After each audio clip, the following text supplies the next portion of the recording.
कि उन्होंने अपने जीवन की रहत बारे पता होवे, उनका निजी जीवन कैसा होवे, पर्सनल लाइफ कैसी होवे ते पंथक जीवन कैसा होवे। क्योंकि सिख दो तरह का जीवन जीता है, एक अपनी पर्सनल लाइफ ते एक पंथक जीवन। ध्यान देना साध संगत, जे असी ये आखिए भी नहीं असी ते अपना निज जीवन ही जीना है, ते गुरु ग्रंथ साहिब पातशाह जी की पावन बाणी कहती है कि जे तू सिर्फ अपने निज जीवन तक ही सीमित रह जाएगा, फिर तेरे विच ते परमात्मा की बनाई कुदरत के अंदर जिन्ने पशु पंछी जानवर ने उन्होंने विच ते कोई फर्क नहीं रह जाएगा। तेनों परमात्मा ने कुछ जिम्मेदारियां वखरियां दित्तियां, क्योंकि कुदरत के इस समुचे वर्तारे के अंदर इको एक मनुख ऐसा जीव है जिन्हों परमात्मा ने बुद्ध दी है, अकल दी है, समझ दी है। बाकी जिन्नियां जिन्होंने वो कुदरत के अनुसार जीवन जीवदियां ने, उन्होंने जे तुसी कुछ समझा दोगे, जिन्नी को ट्रेनिंग दे दोगे, उन्होंने को समझ जाते हैं। पर सतगुरु गुरु ग्रंथ साहिब पातशाह जी ने इस करके बाणी अंदर एक वचन भी आखे ने कि अगर जो तेरी अनहारी इस धरती में तेरी सिगनारी। आओ जिहड़े कल बचन आपां आरंभ किए सन, साक्षी रहनी पर्सनल लाइफ के अंदरों पहला पॉइंट आपां विचार रहे सन। जिहड़ा पहला पॉइंट है उनका सिरलेख सी नाम बाणी का अभ्यास। नाम बाणी के अभ्यास विचों आपां सिख के जीवन के अंदर दियां बाणियां जिहड़ियां ने पढ़नियां ने, अमृत वेले, शाम वेले, सौण वेले सोहरे साहिब जी की पावन बाणी का जाप करना है। और इन्हां बाणियां की तरतीब ये आपां कल के दीवाना विच अर्थ समझण का यत्न कीता सी। इस तो अगे है अरदास। अरदास एक बड़ा मेन पॉइंट है सिख के जीवन का। इंज कह लो कि सिख के जीवन की आरंभता भी अरदास तो है, ते इहदे जीवन की संपूर्णता भी अरदास से ही होती है, जिन्होंने असीं अंतिम अरदास कहते हैं। इहदे जीवन की आरंभता भी अरदास है, इहदे जीवन की संपूर्णता भी अरदास है। हुण जदों अरदास जो अरदास दो तरह की है साध संगत। एक बंदा अपने लिए जो अरदास करता है, और एक अरदास है जिहड़ी पंथ वालों सानू दिती गई अरदास है, जो असीं हुणे दीवाना दे विच अरदास गुरु चरणों में करके गए हैं, या समाप्ति तो बाद असीं फिर गुरु चरणों में अरदास करनी है। ये साडी एक पंथक अरदास है। इस अरदास के कुछ अल्फाज ने, जिवें जितों अरदास आरंभ होती है, श्री भगवती जी सहाय वार श्री भगवती जी की पातशाही दसवीं।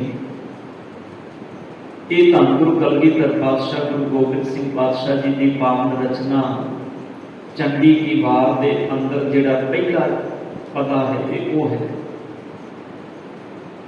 उनदे विच गुरु तेग बहादुर साहब तक का जिक्र है। अगे पंथ वालों शब्द जोड़िया गया, 9वां पातशाह श्री गुरु गोबिंद सिंह साहिब जी सब थाई हुए सहाय।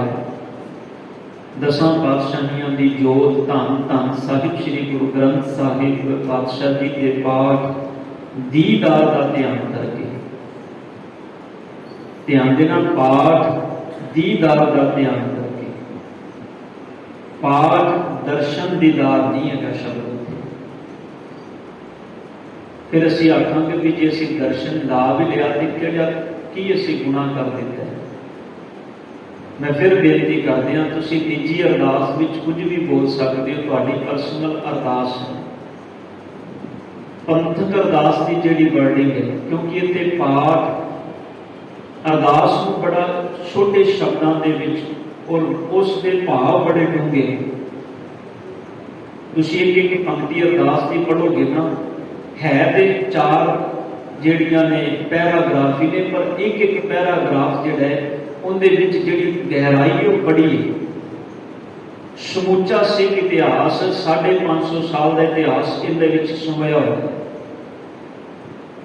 दर्शन शब्द इस करके नहीं क्योंकि जो तुसीं गुरु का पाठ करते हो ना, गुरु ग्रंथ साहिब पातशाह जी का पाठ करते हो, तो गुरु ग्रंथ साहिब पातशाह जी का पाठ तो गुरु का दर्शन है। ख्याल करो जो तुसीं गुरु की ताबिया बैठते हो, गुरु ग्रंथ साहिब पातशाह जी का पाठ करते हो, ये पाठ तो गुरु का दर्शन है। असी गुरुद्वारे आए, गुरु साहब जी को शीश झुकाया, धन गुरु ग्रंथ साहिब पातशाह जी के ऊपर सोहने रुमाले असी दर्शन किए, ते असी आके भी गुरु का दर्शन हो गया। ये गुरु का दर्शन नहीं है, ये गुरु का दर्शन नहीं है। ध्यान देना कि असी सिर्फ गुरु के चरणों में अपनी प्रजेंस इत्थे आके गुरु चरणों में सिर्फ सिर झुका के ते जा रहे हैं। दर्शन गुरु का की है जो असी गुरु की बाणी को पढ़ते हैं। इस करके उत्थे शब्द जिहड़ा पाठ दीदार का ध्यान करके, इस तो अगला जिहड़ा पैरा है उहदे विच 5 प्यारे 4 साहिबजादे 40 मुक्ते। मैं समुची अरदास विच ना जावां क्योंकि वो हर दीवान दी विच वो आपां अरदास सारे रल मिल के करते हैं। इन्हां दे अंदर दी गहराई नूं समझांगे ते फिर साध संगत जी सानूं बड़ा समा लगेगा। 5 प्यारे 4 साहिबजादे 40 मुक्ते, हठियां जपियां तपियां, हर शब्द के बड़े डूंगे अर्थ ने। हठ जिन्हां ने गुरु के चरणों के विच रह के, जिन्हां एक हठ संसार का हुंदा है, एक हठ वो जिहड़ा गुरु के सिखां ने कीता है, अपने आप ही कुर्बान कर दिते, पर गुरु के शब्द तो डोले नहीं, गुरु के सिद्धांत तो डोले नहीं। एक हठ हुंदा है जिहड़ा तुसीं मन हठ जिहनूं कहा जाता है। जिवें कोई नंगे पैरी जा रहे हैं, कोई किसी स्थान के दर्शन करने के लिए 100 किलोमीटर 200 किलोमीटर नंगे पैरी चल के जा रहे हैं, कोई मत्थे रगड़ते हुए जा रहे हैं, इनू कहते हैं मन हठ। ये मन हठ गुरमत के अंदर किते भी प्रवान नहीं। गुरमत के अंदर हठ केड़ा प्रवान है, जिहड़ा गुरु की शब्द के विच रह के कमाया जाए। उत्थे शरीर को दुख देने वाली गल किते भी नहीं, उत्थे गुरु के उपदेश को कमान वाली गल, गुरु के सिद्धांत से रह के जो कोई अपना आपा भी वार जाता है, पुठे लटका देना ते फिर शरीर की सारी चमड़ी उतार देनी, ये हुंदा है हठी। इन्हां गुरसिखां का जिक्र है ते हठियां जपियां तपियां।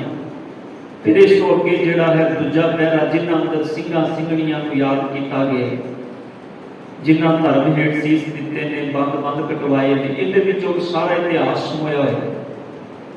ध्यान देना कली कली गल जिहड़ी है ना बड़ी गहराई रखती है। जिन्हां सिंघां सिंघणियां धर्म हेठ सीस दिते, बंद कटवाए, खोपड़ियां लोहाइयां, चरखड़ियां ते चढ़े।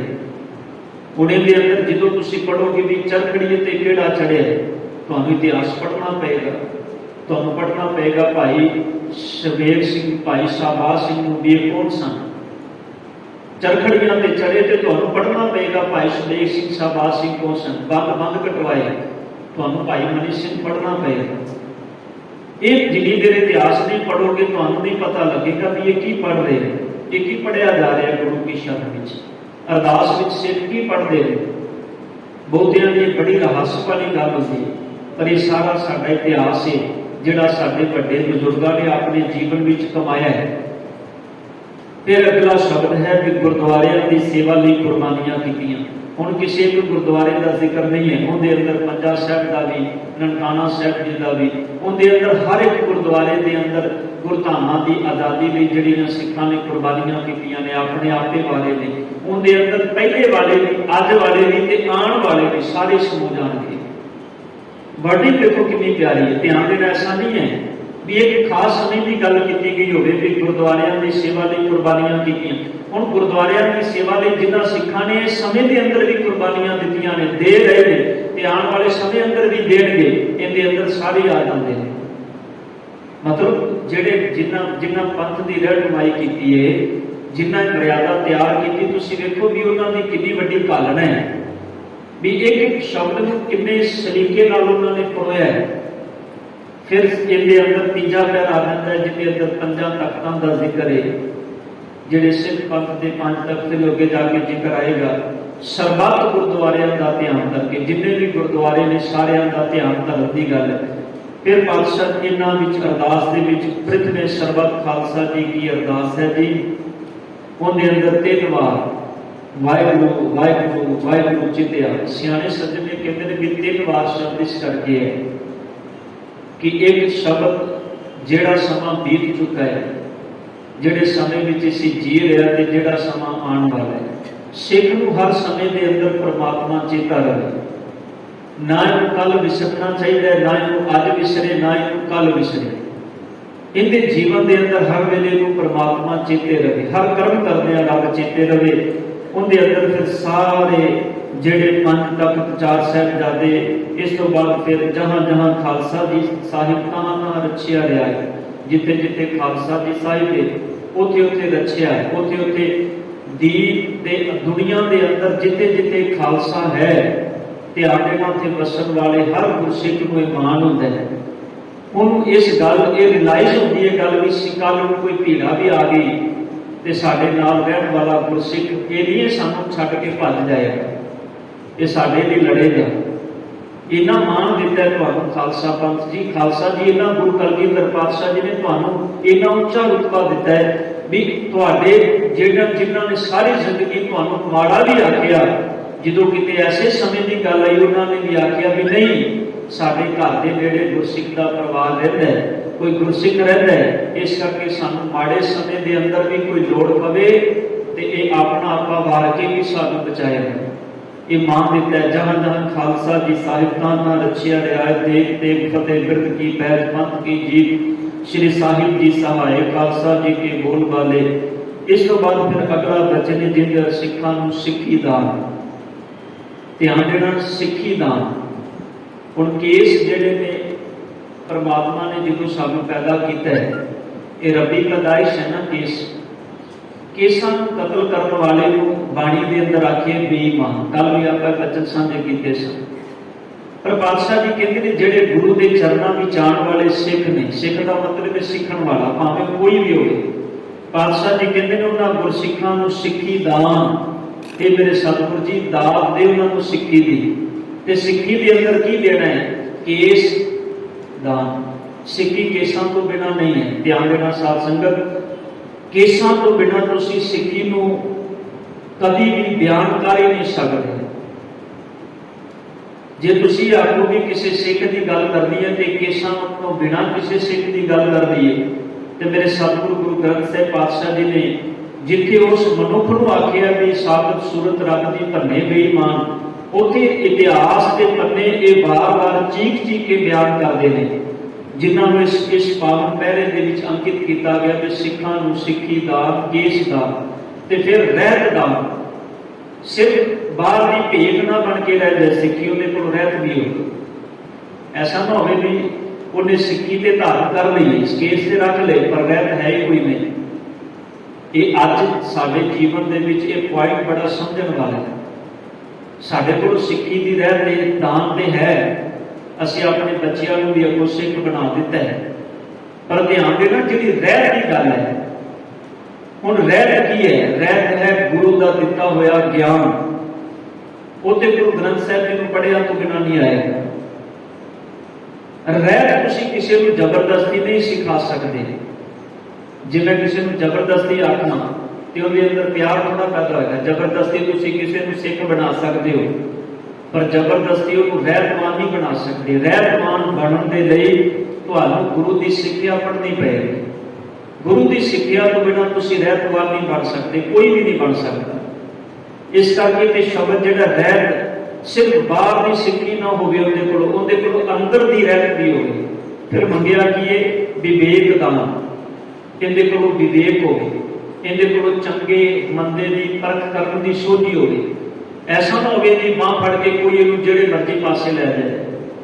इनके को विवेक बुद्ध हो। विवेक बुद्ध भी ध्यान देना, बाणी सतगुर ने बार बार वचन कहे ने गुरु अर्जन साहब जी कहते हैं, हार फरियो स्वामी के द्वारे दीजै बुद्ध विवेका। बाबा कबीर साहब कहते हैं, कहो कबीर मैं सो गुर पाया जाका नाम विवेको। मैनू वो गुरु मिल गया जिसका नाम विवेक है। भाव मैनू वो समझ आ गई है कि हुण मैं इस काबिल हो गया भी किहड़ी चीज चंगी है ते किहड़ी माड़ी है। गुरु की मत के अनुसार मैनू गुरु की मत विचों हुण निर्णय करना है। निर्णय ना ही कर सकोगे साध संगत जे तुहाडे कोलों गुरु की मत होएगी। गुरु की मत तो बिना निर्णय किया ही नहीं जा सकता। तुसीं किवें निर्णय करोगे भी सानू सतगुर ने इस काल तो रोके। बाबा कबीर साहब जी का एक वचन है, मैं बेनती करता जाना नाल क्योंकि इन्हां गल्लां नूं समझना बड़ा जरूरी, समा बेशक बहुत ज्यादा लगेगा। बाबा कबीर साहब कहते हैं, बुत पूज पूज हिंदू मुए। ऐसे जिहड़े शब्द ने साध संगत, ऐसे शब्दों का कीर्तन बहुत घट होंदा ही नहीं अब्बा। मैं कई बार बेनती करना होना, गुरु ग्रंथ साहब जी के अंदर 5000 तो वध शब्द ने, पर जिहड़े शब्दों का कीर्तन होता है गिनती के 100-200 शब्द, वही जो वार वार हर रागी साहबान पढ़ते हैं। जे असीं सिर्फ 100-200-300 शब्दों से रुक गए तो बाकी की बाणी को कौन गायन करेगा? वो सिखां तक किदों पहुंचेगी बाणी? इस करके हर शब्द का कीर्तन बड़ा जरूरी है। इत्थे बाबा जी कहते हैं, बुत पूज पूज हिंदू मुए तुर्क मुए शरनाई। कोई ले जारे कोई ले गाडे तेरी गत दूह ना पाई मन रे संसार अंग करेगा। बाबा जी कहते हैं, जो मैं एक धर्म के वीरां वाल देखना, हिंदू वीरां वाल, वो बुत की पूजा करते हैं। वो कहते हैं मूर्ति साडा भगवान है। वो मूर्ति की पूजा करदे फिर श्वास निकल जाते हैं, क्योंकि मौत निश्चित है। बुत पूज पूज हिंदू मुए तुर्क मुए शरनाई। जिहड़े तुर्क ने भाव मुसलमान ने, वो मक्के वाल सिर नवाते हैं, नमाज पढ़ते हैं, जिन्नी बड़ी उन्नी मर्जी दखन वाल सिर करके अपने आपे अपना सिर उस पासे झुकाते हैं, क्योंकि उन्होंने विश्वास है मक्के की धरती से अल्लाह ताला है। पर बादशाह जी कहते हैं, ओले जारे ओले गाड़े तेरी गत दूह ना पाई। वो कहता भी जो प्राणी मर गया तो इनू साड़ोगे तो तां ही भी गति होनी है, ते जे वो कहते हैं भी जे प्राणी को दफना दोगे तो तां गति होनी है। मुसलमान वीर कभी भी मरण तो बाद शरीर को अगन पेट नहीं करते। उन्हों का मनना है कि शरीर को धरती में दफना दिता जाए। एक दिन समा आएगा जिदन सारी धरती खत्म हो जाएगी, उस दिन मुहम्मद साहिबान के वो धरती के विच गईयां हुई उन्होंने रूहां जिन्होंने धरती में दफना दिता गया, उन्होंने सच्चे मुसलमानों को अपने नाल लैके जाना। ये उन्होंने बनौत है, जिन्हों की बनौत है वह मनन, असीं उहदे तो इनकारी नहीं हो सकते। पर सतगुर कहते हैं झगड़ा किस गल का है? एक कहता है कि दफनाओगे तो मुक्ति होएगी, दूजा कहता है साड़ोगे तो मुक्ति होएगी। बाबा जी कहते हैं, मन रे संसार अंध गहेरा। ये मेरे मना संसार कितने अंधकार विच जी रहा है। बाबा कबीर साहब कहते हैं, मन रे संसार अंध गहेरा, 14 दिस पसड़ियो है जम जेवरा। ये अंधकार, ये अज्ञानता जम बन के बंदे ने चारे पासियों को पकड़ के बैठी हुई है। इन्हें किदों समझ आएगी भी शरीर ते हुण मिट्टी रह गया, उन्होंने भावें साड़ दो, भावें दफना दो, भावें पानी में रोड़ दो, भावें पंछियों को पा दो भी ये खा जा। ये तो हुण शरीर के अंदर की जिहड़ी जोत गल ते सी जो अंदर वरत रहा सी। बाबा जी कहते हैं, जे चंदन में लपेट दोगे मरे बंदे को, तो उन्हें नहीं कहना कि मेरे को खुशबू बड़ी सोहनी आती पई है। तो जो विष्ठा में सट दोगे, गंदगी में पा दोगे, तो उन्हें नहीं कहना कि मैंने क्यों सुट दिता है, तेरे जो गंदगी बदबू आन लगती है। मरे हुए बंदे ने कभी थोड़ा आखिया।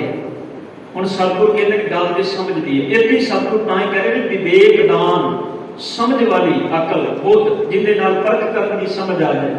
फिर कहते हैं विसाह दान। विसाह का मतलब होता है भरोसा। एक तरह विसाह और भरोसा ये दो शब्द ने अगे, ये नेड़े नेड़े के शब्द ने दोनों शब्द जिहड़े ने। फिर पातशाह जी इत्थे अरदास करदा भी दाना सिर दान नाम दान। दाना सिर दान सब तो बड़ा दान किहड़ा है? नाम का दान। ਜਦੋਂ ਤੁਸੀਂ ਕਿਸੇ ਨੂੰ परमात्मा के नाम नाल जोड़ते हो, दुनिया चो सब तो बड़ा दान है। ਤੁਸੀਂ ਕਿਸੇ ਨੂੰ भाई साहब भाई गुरदास जी का एक बड़ा प्यारा शब्द है, उन्हों का सवैया है। वो कहते जिवें किसी बंदे को 7 मंदिर सोने के उसार के दे दीए ना, 7 मंदिर सोने के घर, इत्थे ते किसी गरीबड़े को तुसीं 20-30 गज का मकान बना के दे दिओ भी तुहाडे पैर धो धो के पीएगा।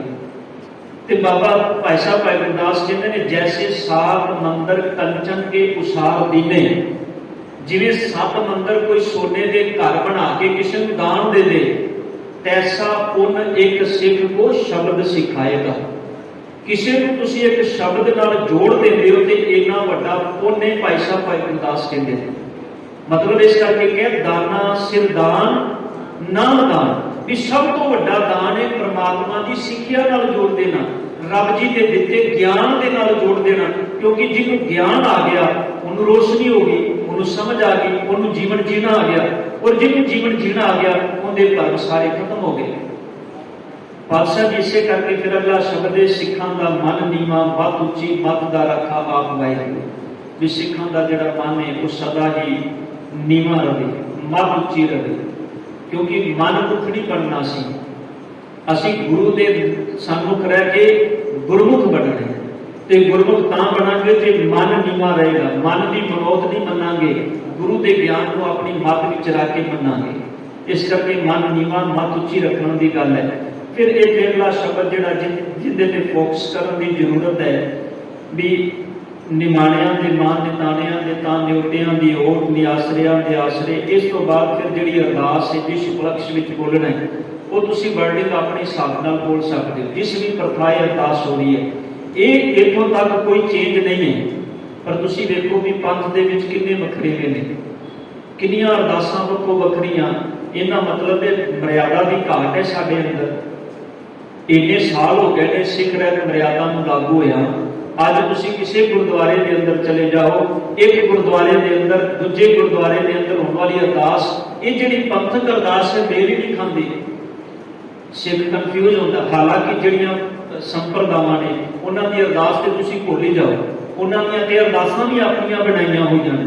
ਪਰ ਇਹ ਵੀ ਕਮਾਲ ਦੀ ਗੱਲ ਹੈ ਵੀ ਜਿਹੜੀ ਸ਼੍ਰੋਮਣੀ ਕਮੇਟੀ ਇਸ ਸਿੱਖ ਰਹਿਤ ਮਰਿਆਦਾ ਨੂੰ ਵੰਡਦੀ ਹੈ, ਜਿੰਨੀ ਰਹਿਤ ਵਿੱਚ ਜਿੰਦੇ ਰਹਿਨਮਾਈ ਵਿੱਚ ਇਹ ਸਿੱਖ ਰਹਿਤ ਮਰਿਆਦਾ ਬਣੀ ਔਰ ਸਮਾਜ ਵਿੱਚ ਵੰਡੀ ਜਾਂਦੀ ਹੈ, ਔਰ ਹੋਕਾ ਦਿੱਤਾ ਜਾਂਦਾ ਵੀ ਇਹਨੂੰ ਮੰਨੋ। ਧਿਆਨ ਦੇਣਾ, ਸਾਰੇ ਸਾਡੇ ਜਥੇਦਾਰ ਵੀ ਉਹਨਾਂ ਸੰਪਰਦਾਵਾਂ ਦੇ ਡੇਰਿਆਂ ਤੇ ਜਾ ਕੇ ਕਦੀ ਇਹ ਨਹੀਂ ਬੋਲਦੇ ਵੀ ਤੁਸੀਂ ਮਰਿਆਦਾ ਦੇ ਨਾਲ ਜਿਹੜੀ ਅਰਦਾਸ ਹੈ ਉਹ ਅਰਦਾਸ ਕਿਉਂ ਨਹੀਂ ਕਰਦੇ। ਮਤਲਬ ਇਹ ਬੜੀ ਵੱਡੀ ਘਾਟ ਹੈ ਨਾ। ਅਸੀਂ ਕਹਿਣ ਵਿੱਚ ਕੁਝ ਕਹਿ ਰਹੇ ਹਾਂ, ਕਰਨ ਵਿੱਚ ਕੁਝ ਕਰੀ ਜਾ ਰਹੇ ਹਾਂ। ਸਾਡੇ ਪੰਥ ਦੇ ਅੰਦਰ ਇੰਨੇ ਦੁਫੇੜ ਇਸੇ ਕਰਕੇ ਨੇ ਕਿਉਂਕਿ ਅਸੀਂ ਕੋਈ ਚੀਜ਼ ਨੂੰ ਸਟ੍ਰਿਕਟਲੀ ਲਾਗੂ ਨਹੀਂ ਕਰਨਾ ਚਾਹੁੰਦੇ। ਅਸੀਂ ਕਿਸੇ ਚੀਜ਼ ਦਾ ਨਿਬੇੜਾ ਕਰਨਾ ਹੀ ਨਹੀਂ ਚਾਹੁੰਦੇ। ਬੜੀਆਂ ਐਸੀਆਂ ਚੀਜ਼ਾਂ ਨੇ ਸਾਧ ਸੰਗਤ ਜੀ ਜਿਹੜੀਆਂ ਸੰਗਤ ਨਾਲ ਸਾਂਝੀਆਂ ਕਰਨੀਆਂ ਚਾਹੀਦੀਆਂ ਨੇ, ਪਰ ਅਸੀਂ ਹਿਚਕਚਾਉਂਦੇ ਆ ਵੀ ਇਹਨਾਂ ਨੂੰ ਕਿਵੇਂ ਸਾਂਝਾ ਕਰੀਏ। ਹੁਣ ਇਹ ਜਿਹੜੇ ਪੰਥ ਦੇ ਅੰਦਰ ਜਿਹੜੇ ਵੱਖਰੇਵੇਂ ਨੇ ਹਰ ਇੱਕ ਚੀਜ਼ ਨੂੰ ਲੈ ਕੇ ਨੇ, ਉਹ ਅਰਦਾਸ ਨੂੰ ਲੈ ਕੇ ਵੀ ਨੇ। ਪਰ ਜਿਹੜੀ ਪੰਥਕ ਅਰਦਾਸ ਹੈ ਇਹ ਧਿਆਨ ਦੇਣਾ, ਤੁਸੀਂ ਆਪ ਆਪਣੇ ਜੀਵਨ ਦੇ ਵਿੱਚ ਜੇ ਕੋਈ ਇਸ ਅਰਦਾਸ ਤੋਂ ਇਲਾਵਾ ਕੁਝ ਬੋਲਦਾ ਹੈ ਤੇ ਉਹਦੇ ਨਾਲ ਜ਼ਰੂਰ ਗੱਲਬਾਤ ਕਰੋ ਵੀ ਭਾਈ ਪੰਥਕ ਅਰਦਾਸ ਕਰੋ, ਜਿਹੜੀ ਪੰਥ ਦੀ ਅਰਦਾਸ ਹੈ, ਤਾਂ ਕਿ ਸਾਰਾ ਪੰਥ ਇੱਕ ਹੋਵੇ। ਕਿਉਂਕਿ ਜਦੋਂ ਇੱਕ ਆਵਾਜ਼ ਆਏਗੀ ਤੇ ਸਭ ਨੂੰ ਸੁਣਨ ਵਾਲਿਆਂ ਨੂੰ ਵੀ ਰਿਲਾਈਜ਼ ਹੋਏਗਾ ਵੀ ਨਹੀਂ ਭਾਈ ਹਰ ਜਗ੍ਹਾ ਤੇ ਇੱਕੋ ਵਰਗੀ ਅਰਦਾਸ ਇੱਕ ਗੱਲ ਕੀਤੀ ਜਾਂਦੀ ਹੈ।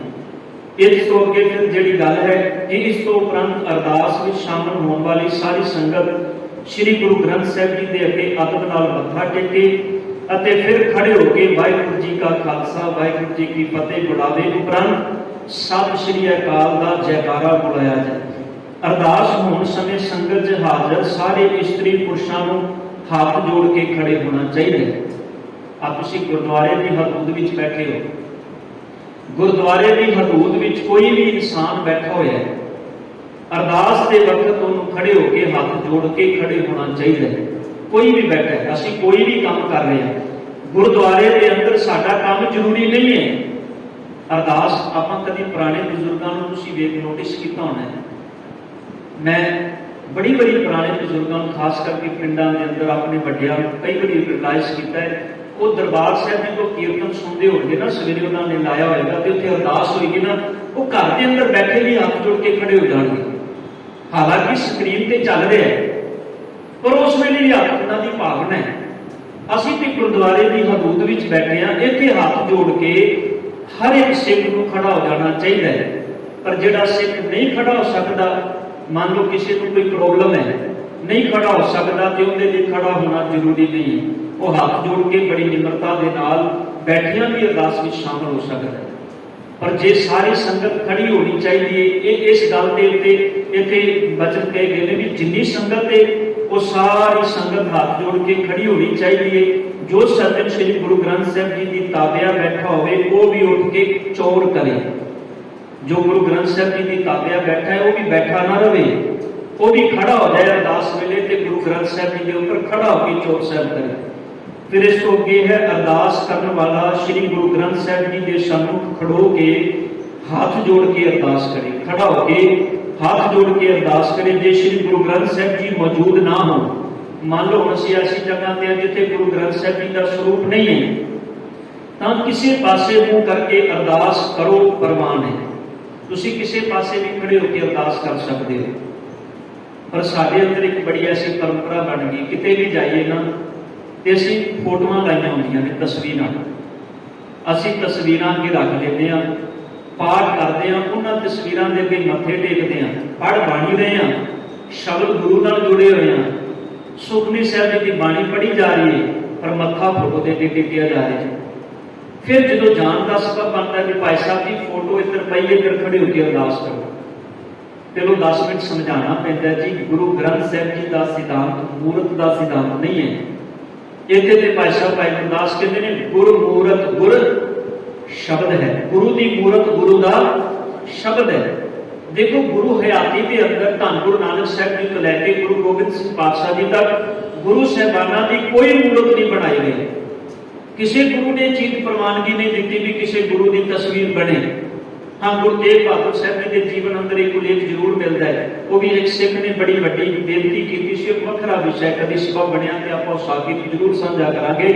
पर सतगुरां ने मूर्ति पूजा तो सिख को दूर किया है। ये मूर्तियां साध संगत 20वीं सदी की देर ने, जो मूर्तियां होंद भी आईया ना, इन्हों सब तो पहले मूर्ति को बनाने वाला सी शोभा सिंह, बड़ा बड़ा आर्टिस्ट सी, मूर्तिकार जो कहते हैं, बड़ा बड़ा सिख शोभा सिंह का नाम तुम सारे ने सुनिया होना। उन्हें जो मूर्ति बनाई ना सब तो पहला गुरु नानक साहब जी की, तो उन्हें मूर्ति बना के भाई साहब भाई वीर सिंह जी उन्होंने भरी सभा के कुंड चुकाई का समा रखा भी जोड़ा जो कोई चीज बनती तो उन्होंने पड़दा उन्हें रखा जाता है, फिर पड़दा चुकया जाता है। उस मूर्ति की जो कुंड चुकाई होनी सी, भाई साहब भाई वीर सिंह जी मेहमान सन, उन्होंने करनी सी। भाई साहब भाई वीर सिंह जी ने शोभा सिंह को एक पासे बुलाया, कहते शोभा सिंह जी संगत पढ़िए, मैं चाहना भी मैं पहला मूर्ति देख लवा भी सचमुच गुरु नानक साहब जी की मूर्ति लगती है, तस्वीर लगती है कि नहीं है। उन्होंने आख्या भी तुम देख लो। जो एक पासे भाई वीर सिंह जी ने जाके तस्वीर देखी तो उन्होंने शोभा सिंह को आख्या शोभा सिंह तू ये मूर्ति बड़ी गलत बनाई है, क्योंकि वो शोभा सिंह की मूर्ति तुम एक पासे शोभा सिंह की तस्वीर रख लो, एक पासे गुरु नानक साहब जी की बनी हुई तस्वीर रख लो, तो 90% वो शोभा सिंह की तस्वीर ही लगेगी, 90% उन्हें अपनी अपने आपे ते तस्वीर बनाई है।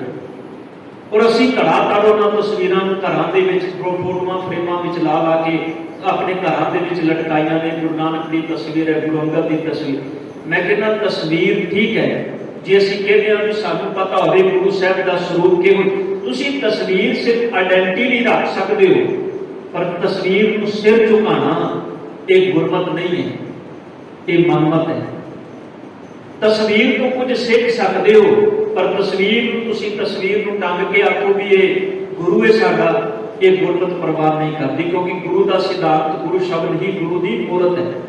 मैं ज्यादा गहराई वाल ना जावा, क्योंकि जितना समा बहुता समा लगता जाएगा ये आप उन्ना ही ज्यादा अगों इस प्रथा इस विचार में समा लगेगा। इतने फिर जो अगला पॉइंट है भी श्री गुरु ग्रंथ साहब जी मौजूद ना हो तो किसी पासे भी मुंह करके अरदास करो, प्रमाण है।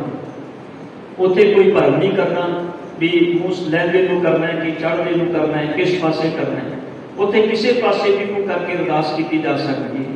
फिर जदों कोई खास अरदास किसी जां वधीक आदमियों वालों होवे तां उन्हां तो बिना संगत विच बैठे होरनां दा उठना जरूरी नहीं।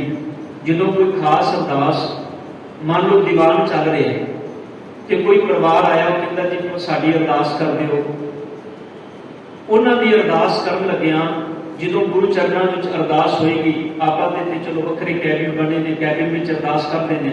ਤੁਸੀਂ ਬੰਗਲਾ ਸਾਹਿਬ ਜਾਓ, ਸ਼ੀਸ਼ ਗੰਜ ਸਾਹਿਬ ਜਾਓ, ਉੱਥੇ ਗ੍ਰੰਥੀ ਸਾਹਿਬ ਜੀ ਕੋਲੋਂ ਪਿੱਛੇ ਜਾਂਦੇ ਹੋ, ਬੈਠਿਆਂ ਬੈਠੇ ਫਿਰ ਅਰਦਾਸ ਕਰਦੇ ਹੋ, ਖੜੇ ਹੋ ਕੇ ਨਹੀਂ, ਤੇ ਪਿੱਛੇ ਬੈਠੀ ਅਰਦਾਸ ਕੀਤੀ ਜਾਂਦੀ ਹੈ।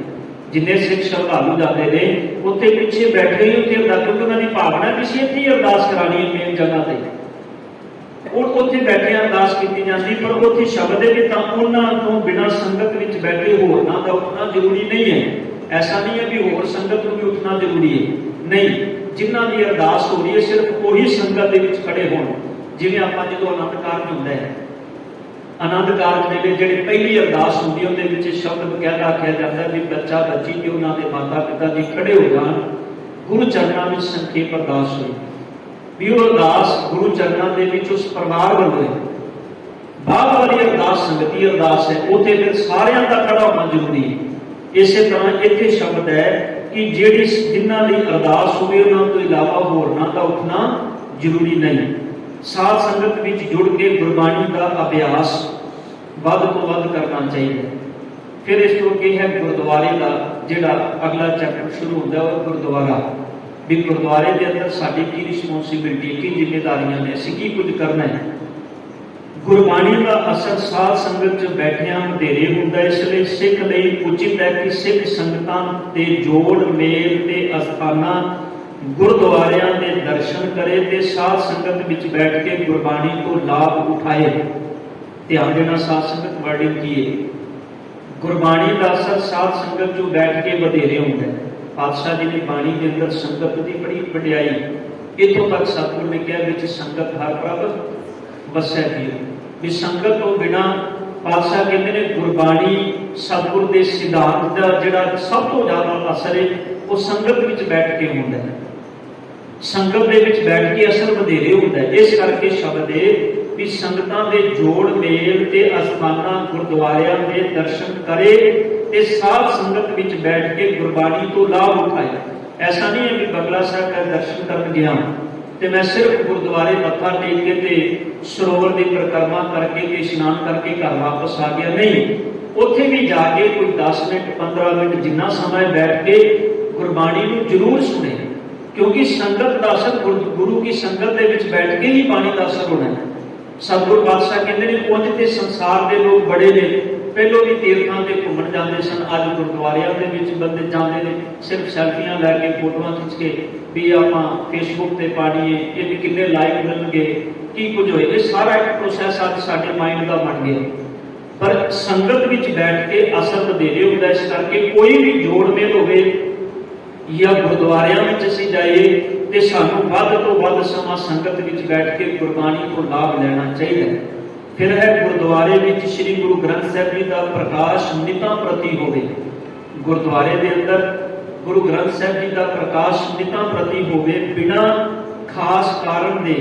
ਜਦ ਕਿ ਪ੍ਰਕਾਸ਼ ਜਾਰੀ ਰੱਖਣ ਦੀ ਲੋੜ ਹੋਵੇ, ਰਾਤ ਨੂੰ ਪ੍ਰਕਾਸ਼ ਨਾ ਲੈ ਵੀ ਜਿਵੇਂ ਕਿਸੇ ਕੋਈ ਖਾਸ ਕਾਰਨ, ਮੰਨ ਲਓ ਰਾਤ ਤੋਂ ਰਾਤਰੀ ਦੇ ਦੀਵਾਨ, ਸਾਰੀ ਰਾਤ ਦਾ ਦੀਵਾਨ ਹੈ, ਪ੍ਰਕਾਸ਼ ਕੀਤਾ ਜਾ ਸਕਦਾ ਹੈ। ਘਰਾਂ ਵਿੱਚ ਆਪਾਂ ਅਖੰਡ ਪਾਠ ਸਾਹਿਬ, ਗੁਰਦੁਆਰਿਆਂ ਵਿੱਚ ਅਖੰਡ ਪਾਠ ਸਾਹਿਬ ਰੱਖੇ ਜਾਂਦੇ ਨੇ, ਉਹ ਖਾਸ ਕਾਰਨਾਂ ਦੇ ਵਿੱਚ ਪ੍ਰਕਾਸ਼ ਕੀਤਾ ਜਾ ਸਕਦਾ ਹੈ। ਅਦਰਵਾਈਜ਼ ਜਦੋਂ ਗੁਰਘਰਾਂ ਦੇ ਅੰਦਰ ਸਮਾਪਤੀ ਹੋ ਜਾਏ ਉਸ ਤੋਂ ਬਾਅਦ ਸੁਖਾਸਨ ਕਰ ਦੇਣਾ ਚਾਹੀਦਾ। ਇੱਥੇ ਸ਼ਬਦ ਹੈ ਵੀ ਕੋਈ ਨਾ ਰਹਿ ਰਾਸ ਦੇ ਪਾਠ ਮਗਰੋਂ ਸੁਖਾਸਨ ਕੀਤਾ ਜਾਵੇ ਜਦ ਤੱਕ ਗ੍ਰੰਥੀ ਜਾਂ ਸੇਵਾਦਾਰ ਸ੍ਰੀ ਗੁਰੂ ਗ੍ਰੰਥ ਸਾਹਿਬ ਜੀ ਦੀ ਸੇਵਾ ਲਈ ਹਾਜ਼ਰ ਰਹਿ ਸਕੇ, ਜਾਂ ਪਾਠੀਆਂ ਦਰਸ਼ਨ ਕਰਨ ਵਾਲਿਆਂ ਦੀ ਆਵਾਜਾਈ ਰਹੇ, ਜਾਂ ਬੇਅਦਬੀ ਦਾ ਖਤਰਾ ਨਾ ਹੋਵੇ, ਤਦ ਤੱਕ ਪ੍ਰਕਾਸ਼ ਰਹੇ। ਪ੍ਰਕਾਸ਼ ਉਦੋਂ ਤੱਕ ਰਹੇ ਜਦੋਂ ਤੱਕ ਜਾਂ ਤੇ ਕੋਈ ਦਰਸ਼ਨ ਕਰਨ ਆ ਰਿਹਾ ਹੈ, ਜਾਂ ਫਿਰ ਗ੍ਰੰਥੀ ਸਿੰਘ ਜਾਂ ਸੇਵਾਦਾਰ ਗੁਰੂ ਦੀ ਹਜ਼ੂਰੀ ਵਿੱਚ ਮੌਜੂਦ ਨੇ, ਜਾਂ ਫਿਰ ਤੀਸਰਾ ਪੁਆਇੰਟ ਇੱਥੇ ਦਿੱਤਾ ਗਿਆ ਵੀ ਬੇਅਦਬੀ ਦਾ ਖਤਰਾ ਨਾ ਹੋਵੇ। ਕਿਸੇ ਕਾਰਨਵਸ਼ ਬੇਅਦਬੀ ਦਾ ਕੋਈ ਖਤਰਾ ਨਾ ਹੋਵੇ ਤੇ ਪ੍ਰਕਾਸ਼ ਰਹਿ ਸਕਦਾ ਹੈ। ਅਦਰਵਾਈਜ਼ ਰਹਿਰਾਸ ਸਾਹਿਬ ਜੀ ਦੇ ਪਾਠ ਤੋਂ ਬਾਅਦ ਸੁਖਾਸਨ ਕਰ ਦੇਣਾ ਚਾਹੀਦਾ। ਇਹ ਸੁਖਾਸਨ ਕਰਨ ਦਾ ਮਤਲਬ ਇਹ ਨਹੀਂ ਵੀ ਅਸੀਂ ਜਿਵੇਂ ਬੱਚਿਆਂ ਨੂੰ ਕਹਿੰਦੇ ਵੀ ਬਾਬਾ ਜੀ ਹੁਣ ਸੋ ਗਏ ਨੇ। ਸੁਖਾਸਨ ਦਾ ਮਤਲਬ ਇਹ ਨਹੀਂ ਹੁੰਦਾ ਵੀ ਗੁਰੂ ਪਾਤਸ਼ਾਹ ਜੀ ਹੁਣ ਸੋ ਗਏ ਨੇ। ਸਤਿਗੁਰ ਮੇਰਾ ਸਦਾ ਸਦਾ ਨਾ ਆਵੇ ਨਾ ਜਾਏ, ਉਹ ਅਵਿਨਾਸ਼ੀ ਪੁਰਖ ਹੈ, ਸਭ ਮੈਂ ਰਿਹਾ ਸਮਾਈ। ਮੇਰਾ ਮਾਲਕ ਤੇ ਸਦਾ ਜਾਗਦਾ ਹੈ, ਉਹ ਕਦੀ ਸੌਂਦਾ। ਸ਼ਬਦ ਨੂੰ ਥੋੜਾ ਨਾਲ, ਸ਼ਬਦ ਨੂੰ ਠੰਡ ਨਾਲੇ ਨਾ ਗਰਮੀ ਨਾਲੇ, ਅਸੀਂ ਜੇ ਏਸੀ ਲਾਏ ਨੇ ਸੁਖਾਸਨ ਵਿੱਚ ਤੇ ਇਸ ਕਰਕੇ ਲਾਏ ਨੇ ਕਿ ਸਾਡੀ ਭਾਵਨਾ ਹੈ ਵੀ ਅਸੀਂ ਆਪਣੇ ਘਰ ਵਿੱਚ ਲਾਏ ਨੇ, ਅਸੀਂ ਆਪਣੇ ਗੁਰੂ ਲਈ ਵੀ ਲਾਈਏ। ਅਸੀਂ ਸੋਹਣੇ ਚੰਦੋਏ ਸੋਹਣੇ ਰੁਮਾਲੇ ਗੁਰੂ ਲਈ ਲੈ ਕੇ ਆਉਂਦੇ, ਇਸ ਕਰਕੇ ਲੈ ਕੇ ਆਉਂਦੇ ਆ ਵੀ ਸਾਡੇ ਕੱਪੜੇ ਇੰਨੇ ਮਹਿੰਗੇ ਨੇ, ਸਾਡੇ ਗੁਰੂ ਦੇ ਵਸਤਰ ਇੰਨੇ ਸਸਤੇ ਕਿਉਂ ਹੋਣ, ਮਾੜੇ ਕਿਉਂ ਹੋਣ। ਇਹ ਇੱਕ ਸ਼ਰਧਾ ਦਾ ਪੱਖ ਹੈ, ਪਰ ਸਿਰਫ ਸ਼ਰਧਾ ਤੱਕ ਸੀਮਤ ਨਹੀਂ ਰਹਿਣਾ।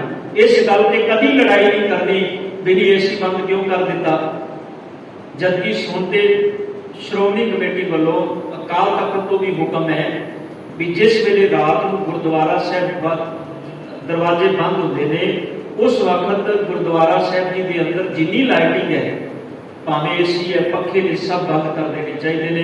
ਕਿਉਂਕਿ ਬਹੁਤ ਪਿਛਲੇ ਸਮੇਂ ਐਸੀਆਂ ਘਟਨਾਵਾਂ ਵਾਪਰੀਆਂ ਨੇ, ਕੋਈ ਸ਼ਾਰਟ ਸਰਕਟ ਹੋ ਗਿਆ, ਕੋਈ ਕਾਰਨ ਜਿਹਦੇ ਨਾਲ ਗੁਰਦੁਆਰੇ ਦੇ ਅੰਦਰ ਮਹਾਰਾਜ ਜੀ ਦੇ ਜਿੰਨੇ ਸਰੂਪ ਸਨ ਸਾਰੇ ਅਗਨਗੇਟ ਹੋ ਗਏ।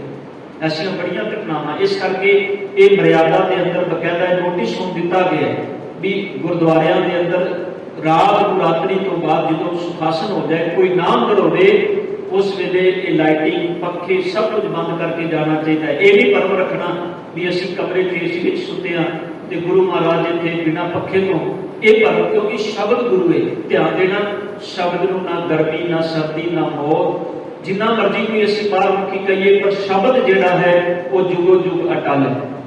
ਹੁਣ ਇੱਥੇ ਸ਼ਬਦ ਹੈ ਵੀ ਸ੍ਰੀ ਗੁਰੂ ਗ੍ਰੰਥ ਸਾਹਿਬ ਪਾਤਸ਼ਾਹ ਜੀ ਨੂੰ ਸਨਮਾਨ ਨਾਲ ਪ੍ਰਕਾਸ਼ਿਆ ਪੜ੍ਹਿਆ ਤੇ ਸੰਤੋਖਿਆ ਜਾਵੇ। ਪ੍ਰਕਾਸ਼ ਲਈ ਜ਼ਰੂਰੀ ਹੈ ਕਿ ਸਥਾਨ ਸਾਫ਼ ਸੁਥਰਾ ਹੋਵੇ। ਗੁਰੂ ਮਹਾਰਾਜ ਜੀ ਦਾ ਸਥਾਨ ਜਿਹੜਾ ਬੜਾ ਸਾਫ਼ ਸੁਥਰਾ ਹੋਣਾ ਚਾਹੀਦਾ ਹੈ। ਜਿਨ੍ਹਾਂ ਨੇ ਘਰਾਂ ਵਿੱਚ ਵੀ ਪ੍ਰਕਾਸ਼ ਕੀਤੇ ਨੇ, ਮੇਰੀ ਹੱਥ ਜੋੜ ਕੇ ਬੇਨਤੀ ਹੈ, ਘਰਾਂ ਦੇ ਵਿੱਚ ਜਿਨ੍ਹਾਂ ਨੇ ਪ੍ਰਕਾਸ਼ ਕੀਤੇ ਨੇ, ਕਈ ਵਾਰੀ ਘਰਾਂ ਦੇ ਵਿੱਚ ਜਾਣ ਦਾ ਸਬਬ ਆਉਂਦਾ ਹੈ। ਮੈਂ ਐਸੇ ਪਰਿਵਾਰ ਦੇਖੇ ਨੇ ਵੀ ਜਿਨ੍ਹਾਂ ਮਤਲਬ ਕੋਈ ਬੰਦਾ ਇਹ ਨਹੀਂ ਕਹਿ ਸਕਦਾ, ਇਤਨੇ ਗੰਦੇ ਗੱਦੇ ਮਹਾਰਾਜ ਦੇ ਥੱਲੇ ਵੀ ਬੰਦਾ ਨੂੰ ਕਹੋ ਨਾ ਵੀ ਤੂੰ ਆਪਣੇ ਸਿਰ ਥੱਲੇ ਰੱਖ ਕੇ ਪੈ ਜਾ ਤੇ ਬੰਦੇ ਨੂੰ ਉਲਟੀ ਆ ਜਾਏ, ਇੰਨੀ ਬੁਰੀ ਹਾਲਤ ਹੈ। ਪਰ ਹਾਲਾਤ ਇਹ ਬਣੀ ਪਈ ਹੈ, ਘਰਾਂ ਦੇ ਵਿੱਚ ਅਸੀਂ ਮਹਾਰਾਜ ਦੀ ਸਵਾਰੀ ਰੱਖਣੀ ਜ਼ਰੂਰੀ ਹੈ, ਪਰ ਸੇਵਾ ਨਹੀਂ ਕਰ ਸਕਦੇ। ਜੇ ਸੇਵਾ ਨਹੀਂ ਕਰ ਸਕਦੇ ਤੇ ਹੱਥ ਜੋੜ ਕੇ ਬੇਨਤੀ ਹੈ, ਫਿਰ ਤੁਸੀਂ ਗੁਰੂ ਘਰ ਵਿੱਚ ਆ ਕੇ ਸੰਗਤ ਵਿੱਚ ਬੈਠ ਕੇ ਗੁਰੂ ਗ੍ਰੰਥ ਸਾਹਿਬ ਜੀ ਤੋਂ ਪਾਠ ਗੁਰੂ ਘਰ ਵਿੱਚ ਆ ਕੇ ਕਰ ਲਓ। ਪਰ ਜੇ ਮਹਾਰਾਜ ਦਾ ਸਰੂਪ ਘਰ ਵਿੱਚ ਰੱਖਣਾ ਹੈ ਤੇ ਪੂਰੀ ਸੇਵਾ ਸੰਭਾਲ ਕਰਨੀ ਚਾਹੀਦੀ। ਇੱਥੇ ਸ਼ਬਦ ਹੈ ਵੀ ਮਹਾਰਾਜ ਦਾ ਸਥਾਨ ਸਾਫ਼ ਸੁਥਰਾ ਹੋਵੇ, ਉੱਪਰ ਚੰਦ ਨਹੀਂ ਹੋਵੇ, ਪ੍ਰਕਾਸ਼ ਮੰਜੀ ਸਾਹਿਬ ਜੀ ਤੇ ਸਾਫ਼ ਸੁਥਰੇ ਦਸਤਰ ਵਿਛਾ ਕੇ ਕੀਤਾ ਜਾਵੇ। ਸ੍ਰੀ ਗੁਰੂ ਗ੍ਰੰਥ ਸਾਹਿਬ ਜੀ ਨੂੰ ਸੰਭਾਲ ਕੇ ਪ੍ਰਕਾਸ਼ਨ ਕੀਤਾ ਜਾਏ। ਪ੍ਰਕਾਸ਼ਨ ਲਈ ਗਦੇਲੇ ਆਦਿ ਸ਼ਮਿਆਨ ਵਰਤੇ ਜਾਣ ਅਤੇ ਉੱਪਰ ਲਈ ਰੁਮਾਲ ਹੋਵੇ। ਰੁਮਾਲਾ ਸਾਹਿਬ, ਰੁਮਾਲ ਦਾ ਮਤਲਬ ਹੈ ਰੁਮਾਲਾ ਸਾਹਿਬ, ਉੱਪਰ ਲਈ ਰੁਮਾਲ ਹੋਵੇ। ਜਦ ਪਾਠ ਨਾ ਹੁੰਦਾ ਹੋਵੇ ਤਾਂ ਉੱਤੇ ਰੁਮਾਲ ਪਿਆ ਰਹੇ। ਜਦੋਂ ਮੰਨ ਲਓ ਅਸੀਂ ਪਾਠ ਨਹੀਂ ਕਰ ਰਹੇ ਤੇ ਐਸਾ ਨਹੀਂ ਹੈ ਕਿ ਮਹਾਰਾਜ ਦਾ ਸਰੂਪ ਅਸੀਂ ਖੁੱਲਾ ਛੱਡ ਕੇ ਚਲੇ ਗਏ, ਉਸ ਵੇਲੇ ਰੁਮਾਲਾ ਸਾਹਿਬ ਉੱਪਰ ਹੋਣਾ ਜ਼ਰੂਰੀ ਹੈ। ਪ੍ਰਕਾਸ਼ ਵੇਲੇ ਚੋਰ ਸਾਹਿਬ ਵੀ ਚਾਹੀਏ ਵੀ ਜਦੋਂ ਦੀਵਾਨ ਸਜੇ ਹੋ ਪ੍ਰਕਾਸ਼ ਹੋਵੇ ਮਹਾਰਾਜ ਦਾ, ਉਦੋਂ ਇੱਕ ਚੋਰ ਬਰਦਾਰ ਮਹਾਰਾਜ ਦੇ ਕੋਲੋਂ ਜ਼ਰੂਰ ਹੋਵੇ। ਫਿਰ ਅਗਲਾ ਸ਼ਬਦ ਹੈ, ਉੱਪਰ ਦੱਸੇ ਸਮਾਨ ਤੋਂ ਇਲਾਵਾ ਧੂਪ ਜਾਂ ਦੀਵੇ ਮਚਾ ਕੇ ਆਰਤੀ ਕਰਨੀ।